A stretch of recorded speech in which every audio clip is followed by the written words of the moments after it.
Hi guys, Joe here from Intersport. Just going to run you through our week 4 lesson plan whilst we're at home. Hope everybody is okay. Just a quick reminder that you can catch up on everything that we're doing as a company on Instagram, Facebook, Twitter, and on the YouTube channel that you are watching this on now. Super. So our warm-up is musical statues. I'm sure most of you have played this before. It's a really good game. You don't necessarily need a big speaker. You can play music out of your phone, laptop, iPad, anything you can find. As soon as that music is paused, you freeze. So if you pause the music for your children, make sure they freeze nice and still as soon as they hear it stop. If they're wobbling, or if they are not frozen still, or they do not freeze on the point of you pausing the music, then they are out of the game. See how many times you can play it and see how many times you can get your child or whoever you're with to freeze and stay as still as they can. Next, our activity 1 is our football fitness. I use this game loads in my PE lessons with year 1 and 2. What you're going to do is you're going to move around the room in lots of different ways. You might run, you might jump, you might hop, you might skip. Lots of different movements that we can do, but as soon as you call out one of the members of the team that I have put into the lesson plan, you are going to do that action. So if you're jumping around the room and you call out physio, your child's going to fall to the floor and go, oh, they're injured.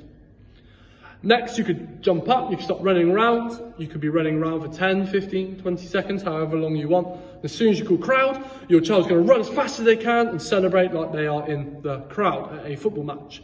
I've put loads of different positions, which are different actions, into the lesson plan. There's 8 or 9 in there, but it'd be great if you could come up with some of your own and let us know as well. That would be really cool to see if we could add any of yours into ours and see some of the creativity.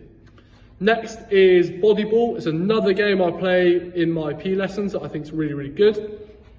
You don't necessarily need a ball. You can have socks, a pillow. It does need to be bouncy, but it's not that important because you don't have to do the bouncing action if you can't find anything that is bouncy. Okay, so you are going to move your ball around in lots of different ways. You might roll it. You're going to pass it around your tummy and around your back as you walk around. You can do throws and catches, throws and catches. You can balance it on your head and see if you can walk around. You can balance it on your arm and see if you can walk around the room. You can see if you can throw and bounce. You can put it onto the floor and kick it around the room. But as soon as you call out a part of your body, your child or whoever you're with is going to put that part of their body onto the ball. So if I was kicking the ball around the room and you called out ear, I'm going to put my ball onto the floor and I'm going to put my ear on the ball. If I was walking around the room and I was throwing and catching the ball or the pillow or whatever I had, and you called foot, I was going to put the ball on the floor, put my foot on the ball. See how quickly you can react, or your child can react, to put whatever body part is onto the ball. Okay, and see how many different body parts you can get in and see how many different movements you can do with your ball. Our last activity to cool our heart rate back down is red light, green light. Really cool game. So you'll need to stand at one end of the room or the area that you are. Your child, whoever you're with, will be at the other end. You need one piece of green equipment and one piece of red equipment. It could be anything you want, a red t-shirt and a green t-shirt. It could be a red shoe and a green shoe, okay? It doesn't really matter. But you will need to stand one end, they will stand the other. When you hold up the green, they are going to creep towards you to try and get as close as you can. But as soon as you hold up the red, they need to freeze. And then when you hold up the green, they can creep forwards. Their objective is they need to try and get to you, and they need to try and touch you without moving whilst the red is up. So they can only move when the green is up, a bit like Granny's footsteps. They can move when the green is up, but as soon as you change it to the red, okay, they have to freeze.